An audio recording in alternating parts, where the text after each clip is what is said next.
Statistics, measures of variability. The topic is quartile deviation from group data.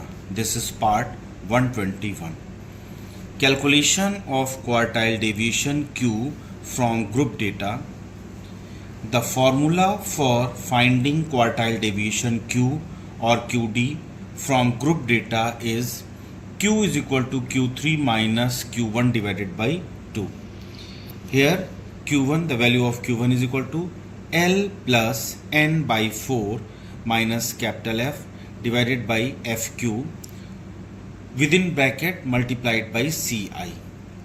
And Q3, the value of Q3 is given as Q3 is equal to L plus 3N by 4 minus F divided by FQ within bracket multiplied by CI or simple I. Here symbols have meaning as Q is equal to quartile deviation. Q1 means the value below which 25% of the observation, that is N by 4 frequencies, lie.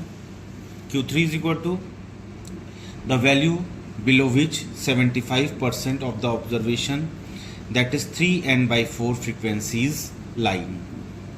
Capital L means exact lower limit of class interval in which the first quartile Q1 or third quartile Q3 lies. N, here N is equal to total number of frequencies, that is total observations. F means cumulative frequency preceding the class interval that contains Q1 or Q3. FQ or FS, in some books FS notation is also has been used. And this means frequency of the class interval containing Q1 or Q3. CI or I is equal to length of class interval or width of class interval, or simply we can call it class interval. Steps for calculating quartile deviation QD. Following steps are taken while calculating quartile deviation.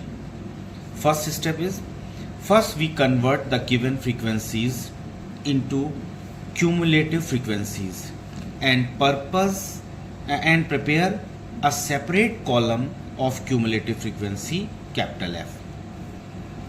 Second step for calculating quartile deviation, then we find out the value of N by 4.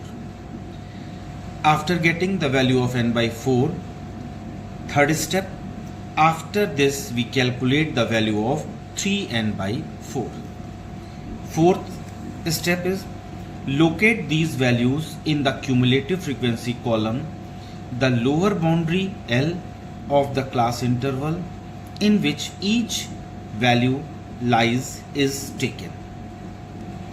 Next step, for the classes containing Q1 and Q3, find the cumulative frequency of the class preceding them, F or cumulative frequency.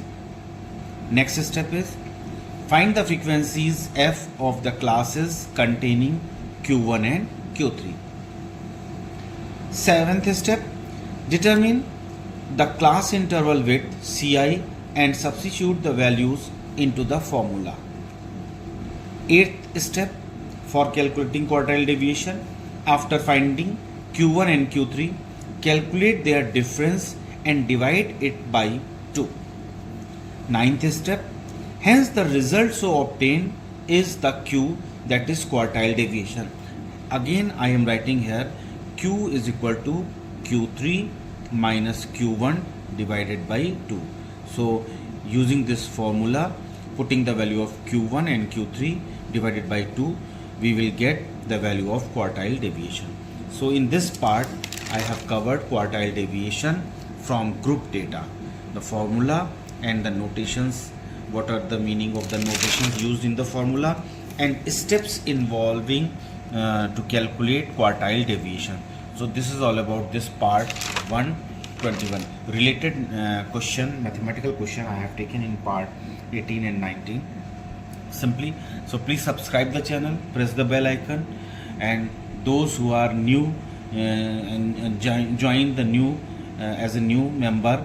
Please subscribe the channel, press the bell icon so that you will get the information as the new videos are uploaded. Thank you.